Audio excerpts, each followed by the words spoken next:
Bongani, B20 Indonesia Chair, Mr. Arshad Rashid, Chairman of the Indonesia Chamber of Commerce and Industry, and Mr. Anija Bakri, Chairman of the Supervisory Board of the Indonesia Chamber of Commerce and Industry, all delegates at the B20 Inception meeting. Salam alaikum, it is a pleasure to be with you today. I wish I could be with you in person in Jakarta, but I look forward to visiting Indonesia again very soon. Congratulations to His Excellency, President Joko Widodo, for his opening remarks and for his kind welcome. President Jokowi is a leader I admire enormously. He has wisdom, energy, but above all, a clear vision for the future of Indonesia. And he and his government are laying the foundations which will make possible the ambition for Indonesia to be one of the top 5 economies of the world by the middle of this century. Indonesia's presidency of the G20 offers a huge opportunity. It comes at a moment when the USA-China relationship is highly contentious, and a country like Indonesia, respected by both big powers, can bring the world together. And though there are, of course, many areas where the world has differences at present, there is one area where surely in the global interest we can all work together. The need post-COVID for an entirely new approach to global life sciences. It's a G20 that is happening at a point of convergence. Developments in medicine and science that predate the pandemic have combined with a post-COVID understanding amongst governments that they can and must move at speed. With the right political leadership, we can draw on accelerations in scientific understanding to prevent millions of premature deaths and ensure that COVID truly is the world's never again public health moment.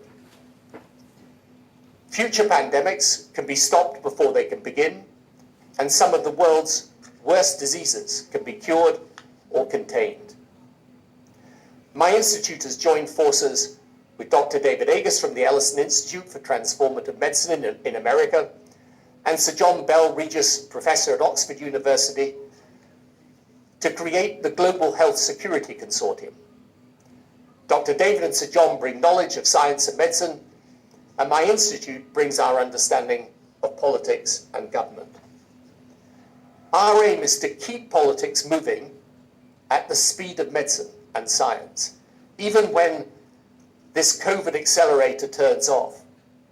And I'm immensely grateful to the Indonesia government and the B20 leaders for your commitment to do the same, to build that positive post-COVID legacy.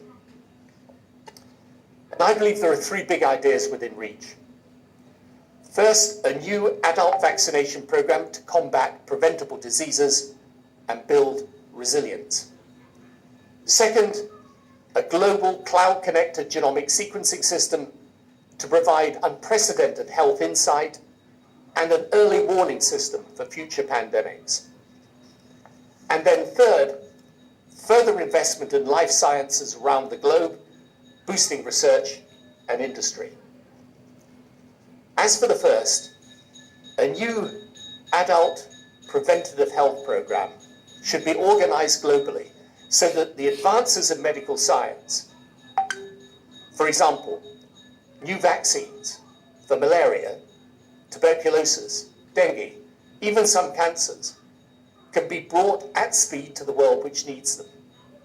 We therefore suggest a new partnership between Global South and Global North, where the North provides funding and the intellectual property for vaccines, and the South undertakes the radical changes in health infrastructure necessary to absorb and use them. We can rewrite the traditional investment case for vaccines and attract greater public and private financing. And the modeling done by my institute shows that having this infrastructure in place ahead of a future pandemic would, because it would shorten the time for dealing with the pandemic, save some $3.4 trillion for the global economy. Secondly, We could harness the new technology to create a global cloud-based genomic sequencing platform that will allow for proactive pandemic preparedness and insight into some of the world's most critical long-standing diseases. The global pathogen analysis system invented by Oxford University is one potential opportunity. Already in deployment in a limited set of countries, it could provide for the world near instantaneous analysis of new variants for public health systems. And alongside the very clear role for this in COVID, it could one day be used for sequencing samples of known diseases such as tuberculosis and malaria, informing the most appropriate therapeutic. And finally, a hard lesson learned from this pandemic was that global manufacturing capacity has been inadequate. Very few countries have facilities capable of providing a sovereign supply of vaccines, and whereas well over 50% of people living in high-income countries have been fully vaccinated, this figure drops to less than 10% in some of the low-income countries. However, great credit must be given to Indonesia for your widespread vaccination coverage, which has been a great success. But I know that your ambition is now to build on your already impressive life science capability to create a new set of partnerships for the manufacture of vaccines in Indonesia. And I know from discussions around the world that there is big enthusiasm for this. I think every major country should align around a life sciences strategy. And then globally, we should organize the capacity to ensure that the advances in medical science are brought to the aid of the people, even in the poorest parts of the world. And I know the UK government is itself very keen to partner Indonesia in this task. Building on new technologies, and in particular the novel use of data, we can revolutionize how we research, develop, trial, and make available vaccines and other therapeutics. The Global Health Security Consortium stands ready to support Indonesia to forge what can be called a global health alliance, including enabling the B20 to convene industry and the best minds so that we turn November's Bali Declaration from theory to practice. Of course, it will be led by government, and of course it means working with the World Health Organizations and other international bodies like CEPI and Gavi.